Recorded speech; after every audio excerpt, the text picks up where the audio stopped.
ಕರಾವಳಿ ಸ್ಟೈಲಲ್ಲಿ ಮಾಡಿರುವಂಥ ರುಚಿಯಾಗಿರುವಂಥ ಬಂಗಡೆ ಮೀನಿನ ಸಾರು. ಎಲ್ರಿಗೂ ನಮಸ್ಕಾರ, welcome back to Sandhya Shetty's kitchen. ಇವತ್ತಿನ ವಿಡಿಯೋದಲ್ಲಿ ಕರಾವಳಿ ಕಡೆಗಳಲ್ಲಿ ಮಾಡೋ ಹಾಗೆ ರುಚಿಯಾಗಿ ಬಂಗಡೆ ಮೀನಿನ ಸಾರನ್ನು ಯಾವ ಥರ ಮಾಡೋದಂತ ನೋಡೋಣ. ರುಚಿಯಂತೂ ತುಂಬಾ ಚೆನ್ನಾಗಿರುತ್ತೆ, ಹಾಗೆಯೇ ಸ್ವಲ್ಪನೂ ಎಣ್ಣೆ ಹಾಕದೆ ಮಾಡಿರೋದ್ರಿಂದ ಹೆಲ್ದಿಯಾಗಿಯೂ ಇರುತ್ತೆ. ರೆಸಿಪಿ ಶುರು ಮಾಡೋದಕ್ಕಿಂತಲೂ ಮುಂಚೆ ನೀವು ನನ್ನ ಚಾನಲ್ಗೆ ಸಬ್ಸ್ಕ್ರೈಬ್ ಮಾಡಿಲ್ಲ ಅಂದರೆ ಇವಾಗಲೇ ಸಬ್ಸ್ಕ್ರೈಬ್ ಮಾಡ್ಕೊಳ್ಳಿ. ಹಾಗೆಯೇ ಬೆಲ್ ಐಕಾನನ್ನು ಪ್ರೆಸ್ ಮಾಡಿಬಿಟ್ಟು ನೋಟಿಫಿಕೇಷನನ್ನು ಆನ್ ಮಾಡ್ಕೊಳ್ಳಿ.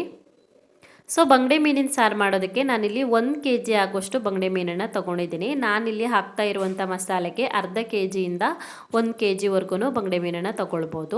ಸೊ ಫಸ್ಟಿಗೆ ಇದಕ್ಕೆ ಉಪ್ಪು ಮತ್ತು ಅರಿಶಿನ ಪುಡಿನ ಸೇರಿಸ್ಬಿಟ್ಟು ಮ್ಯಾರಿನೇಟ್ ಮಾಡ್ಕೊಳ್ಳೋಣ. 1 ಚಮಚ ಉಪ್ಪು ಹಾಕ್ಕೊಂಡಿದ್ದೀನಿ, ಹಾಗೆಯೇ 1/4 ಚಮಚ ಆಗುವಷ್ಟು ಅರಿಶಿನ ಪುಡಿ ಹಾಕ್ಕೊಳ್ತಾ ಇದ್ದೀನಿ. ಸೊ ಉಪ್ಪು ಮತ್ತು ಅರಿಶಿನ ಪುಡಿ ಸೇರಿಸ್ಬಿಟ್ಟು ಚೆನ್ನಾಗಿ ಮಿಕ್ಸ್ ಮಾಡಿಬಿಟ್ಟು ಇದನ್ನ ಸ್ವಲ್ಪ ಹೊತ್ತು ಮ್ಯಾರಿನೇಟ್ ಮಾಡ್ಕೊಳ್ಬೇಕು. ಉಪ್ಪು ಮತ್ತು ಅರಿಶಿನ ಪುಡಿ ಮೀನಿಗೆ ಚೆನ್ನಾಗಿ ಹಿಡಿಬೇಕು. ಇದು ಮ್ಯಾರಿನೇಟ್ ಮಾಡುವಷ್ಟರಲ್ಲಿ ನಾವು ಮಸಾಲೆ ರೆಡಿ ಮಾಡ್ಕೊಳ್ಳೋಣ. ಒಂದು 15-20 ನಿಮಿಷ ಆದ್ರೂ ಬೇಕಾಗ್ಬೋದು ಉಪ್ಪು ಹಿಡಿಯೋದಕ್ಕೆ. ಮಸಾಲೆ ಹುರ್ಕೊಳ್ಳೋದಕ್ಕೆ ಒಂದು ಬಾಣಲಿನ ಕಾಯಿಸ್ಬಿಟ್ಟು ಅದಕ್ಕೆ 10-12 ಬ್ಯಾಡಗಿ ಮೆಣಸಿನ್ಕಾಯಿನ ಹಾಕ್ಕೊಳ್ತಾ ಇದ್ದೀನಿ. ಸೊ ನಾನಿಲ್ಲಿ ತೊಗೊಂಡಿರೋದು ಫೈನ್ ಕ್ವಾಲಿಟಿ ಬ್ಯಾಡಗಿ ಮೆಣಸಿನ್ಕಾಯಿ. ಇದರಿಂದ ಖಾರ ಆಗೋದಿಲ್ಲ, ಕಲರ್ ಅಂತೂ ತುಂಬಾ ಚೆನ್ನಾಗಿ ಬರುತ್ತೆ. ಸೊ ಮೆಣಸಿನ್ಕಾಯಿ ಕ್ವಾಲಿಟಿ ತಕ್ಕ ಹಾಗೆ ಹೆಚ್ಚು ಕಮ್ಮಿ ಮಾಡ್ಕೊಳ್ಬೋದು. ಸೊ ಮೆಣಸಿನ್ಕಾಯಿನ ಸೇರಿಸ್ಬಿಟ್ಟು ಉರಿನ ಮೀಡಿಯಮ್ ಫ್ಲೇಮಲ್ಲಿ ಇಟ್ಕೊಂಡು ಒಂದು 2-3 ನಿಮಿಷದವರೆಗೂ ಹುರ್ಕೊಳ್ಬೇಕು. ಮೆಣಸಿನ್ಕಾಯಿನ ಹುರ್ಕೊಂಡ ನಂತರ ಅದೇ ಪಾತ್ರೆಗೆ 1 ಟೇಬಲ್ ಸ್ಪೂನ್ ಆಗುವಷ್ಟು ಧನಿಯಾ ಕಾಳನ್ನು ಹಾಕ್ಕೊಳ್ತಾ ಇದ್ದೀನಿ. ಬೇಕಿದ್ರೆ ಸಪ್ರೇಟ್ ಆಗಿನೂ ಫ್ರೈ ಮಾಡ್ಕೊಳ್ಬೋದು, ಒಟ್ಟಿಗೆ ಫ್ರೈ ಮಾಡ್ಕೊಂಡ್ರೂ ಪರವಾಗಿಲ್ಲ. ಸೊ 1 ಚಮಚ ಧನಿಯಾ ಕಾಳು ಹಾಕೋಬೇಕು. 3/4 ಚಮಚ ಆಗುವಷ್ಟು ಕಾಳುಮೆಣಸನ್ನು ಸೇರಿಸ್ಕೊಳ್ಬೇಕು, ಬ್ಲ್ಯಾಕ್ ಪೆಪ್ಪರ್ನ. 3-4 ಚಿಟಿಕೆ ಆಗೋಷ್ಟು ಮೆಂತೆ ಕಾಳನ್ನು ಹಾಕೋಬೇಕು. ಮೆಂತೆ ಕಾಳು ಜಾಸ್ತಿ ಹಾಕಿದ್ರೆ ಕಹಿ ಆಗುತ್ತೆ. ಸೊ ಒಂದು 3-4 ಚಿಟಿಕೆ ಹಾಕ್ಕೊಳ್ಳಿ, ಅದಕ್ಕಿಂತ ಜಾಸ್ತಿ ಬೇಡ. ಸೊ ಮೆಂತೆ ಕಾಳನ್ನು ಸೇರಿಸ್ಬಿಟ್ಟು ಇವಾಗ ಎಲ್ಲ ಐಟಮ್ಸನ್ನು ಸೇರಿಸಿ ಮತ್ತೆ ಒಂದು 2-3 ನಿಮಿಷದವರೆಗೂ ಫ್ರೈ ಮಾಡ್ಕೊಳ್ಬೇಕು. ಉರಿನ ಮೀಡಿಯಮ್ ಫ್ಲೇಮಲ್ಲಿನೇ ಇಟ್ಕೊಳ್ಳಿ. ಮೀಡಿಯಮ್ ಫ್ಲೇಮಲ್ಲಿ ಮತ್ತೆ ಒಂದು 2-3 ನಿಮಿಷದವರೆಗೂ ಫ್ರೈ ಮಾಡ್ಕೊಳ್ಬೇಕು.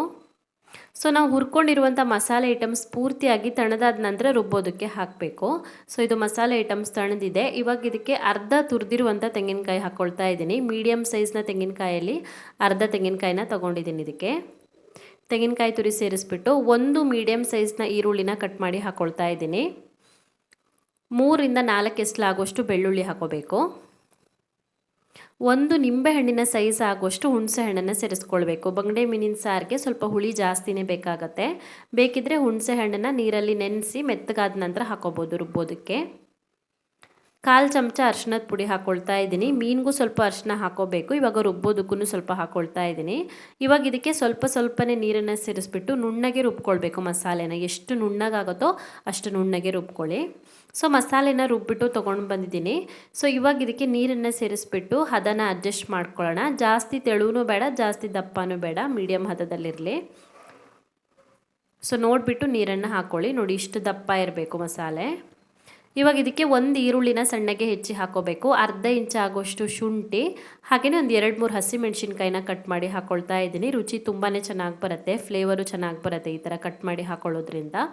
ಚೆನ್ನಾಗಿ ಮಿಕ್ಸ್ ಮಾಡಿಬಿಟ್ಟು ಇವಾಗ 10 ನಿಮಿಷದವರೆಗೂ ಮಸಾಲೆನ ಫಸ್ಟಿಗೆ ಚೆನ್ನಾಗಿ ಕುದಿಸ್ಕೊಳ್ಬೇಕು. ಮೀನು ಹಾಕೋದಕ್ಕಿಂತ ಮುಂಚೆ 10 ನಿಮಿಷದವರೆಗೂ ಮಸಾಲೆನ ಕುದಿಸ್ಕೊಂಡಿದ್ದಾಗಿದೆ. ಫಸ್ಟಿಗೆ ಮಸಾಲೆನ ಚೆನ್ನಾಗಿ ಕುದಿಸ್ಕೊಂಡ್ರೆ ಮತ್ತು ಮೀನು ಹಾಕಿದ ನಂತರ ಓವರ್ ಕುಕ್ ಮಾಡೋ ಅವಶ್ಯಕತೆ ಇರೋದಿಲ್ಲ. ಮೀನನ್ನು ಎಷ್ಟು ಬೇಕೋ ಅಷ್ಟು ಮಾತ್ರ ಕುದಿಸ್ಕೊಳ್ಳೋದಕ್ಕಾಗತ್ತೆ. ಸೊ ಮಸಾಲೆನ ಚೆನ್ನಾಗಿ ಕುದಿಸಿ ಆದ ನಂತರ ಇವಾಗ ಇದಕ್ಕೆ ನಾವು ಉಪ್ಪು ಮತ್ತು ಅರಿಶಿನ ಪುಡಿ ಸೇರಿಸಿ ಮ್ಯಾರಿನೇಟ್ ಮಾಡಿ ಇಟ್ಕೊಂಡಿರುವಂಥ ಬಂಗಡೆ ಮೀನನ್ನು ಹಾಕ್ಕೊಳ್ತಾ ಇದ್ದೀನಿ. ರುಚಿಗೆ ತಕ್ಕಷ್ಟು ಉಪ್ಪನ್ನು ಹಾಕೋಬೇಕು. ಸೊ ಉಪ್ಪನ್ನು ನೋಡಿಬಿಟ್ಟು ಹಾಕ್ಕೊಳ್ಳಿ. ಆಲ್ರೆಡಿ ಮೀನಿಗೂ ಸ್ವಲ್ಪ ಉಪ್ಪು ಹಾಕ್ಕೊಂಡಿದ್ದೀವಿ. ಇವಾಗ ಮಸಾಲೆಗಾಗುವಷ್ಟು ಉಪ್ಪನ್ನು ಹಾಕ್ಕೊಳ್ಳಿ. ಬೇಕಿದ್ರೆ ಮತ್ತೆ ಹಾಕೋಬೋದು ಟೇಸ್ಟ್ ನೋಡಿಬಿಟ್ಟು ಉಪ್ಪನ್ನು. ಸೊ ಉಪ್ಪನ್ನು ಹಾಕಿಬಿಟ್ಟು ಚೆನ್ನಾಗಿ ಮಿಕ್ಸ್ ಮಾಡಿ ಇವಾಗ ಒಂದು 5-6 ನಿಮಿಷದವರೆಗೂ ಕುದಿಸ್ಕೊಂಡ್ರೆ ಸಾಕಾಗುತ್ತೆ. ಮೀನು ಬೇಗನೆ ಬೆಂದ್ಬಿಡುತ್ತೆ. ಸೊ ಒಂದು 5-6 ನಿಮಿಷ ಕುದಿಸ್ಕೊಂಡಿದ್ದಾಗಿದೆ, ರೆಡಿಯಾಗಿದೆ ಇದು. ಬೇಕಿದ್ರೆ ಉಪ್ಪನ್ನು ಹಾಕ್ಕೊಳ್ಬೋದು. ಉಪ್ಪು ಹಾಕ್ಬಿಟ್ಟು ಮತ್ತೆ 1 ನಿಮಿಷ ಕುದಿಸ್ಕೊಳ್ಬೋದು. ಉಪ್ಪು ಕಡಿಮೆ ಅನಿಸಿದ್ರೆ. ನನಗಿದು ಕರೆಕ್ಟ್ ಆಗಿದೆ. ಸೊ ರುಚಿಯಾಗಿ ಕರಾವಳಿ ಸ್ಟೈಲಲ್ಲಿ ಮಾಡಿರುವಂಥ ಮೀನು ಸಾರು ರೆಡಿಯಾಗಿದೆ. ರುಚಿಯಂತೂ ತುಂಬಾ ಚೆನ್ನಾಗಿರುತ್ತೆ, ಹಾಗೆಯೇ ಎಣ್ಣೆ ಹಾಕದೆ ಮಾಡಿರೋದ್ರಿಂದ ಹೆಲ್ದಿಯಾಗಿಯೂ ಇರುತ್ತೆ. ವೈಟ್ ರೈಸ್ಗಿರ್ಬೋದು, ಬಾಯ್ಲ್ಡ್ ರೈಸ್ಗಿರ್ಬೋದು, ನೀರು ದೋಸೆಗಿರ್ಬೋದು ತುಂಬಾ ಚೆನ್ನಾಗಿರುತ್ತೆ. ಸೊ ನೀವು ಕೂಡ ಒಂದ್ಸಲ ಟ್ರೈ ಮಾಡಿ. ಸೊ ಈ ವಿಡಿಯೋ ನಿಮಗೆ ಇಷ್ಟ ಆಗಿದ್ದರೆ ವಿಡಿಯೋಗೊಂದು ಲೈಕ್ ಕೊಡಿ, ಕಮೆಂಟಲ್ಲಿ ತಿಳಿಸಿ ಹೇಗಿದೆ ಅಂತ. ಇನ್ನೂ ಹೆಚ್ಚಿನ ವಿಡಿಯೋಗಳಿಗೆ ನನ್ನ ಯೂಟ್ಯೂಬ್ ಚಾನಲನ್ನು ಸಬ್ಸ್ಕ್ರೈಬ್ ಮಾಡ್ಕೊಳ್ಳೋದನ್ನು ಮರಿಬೇಡಿ.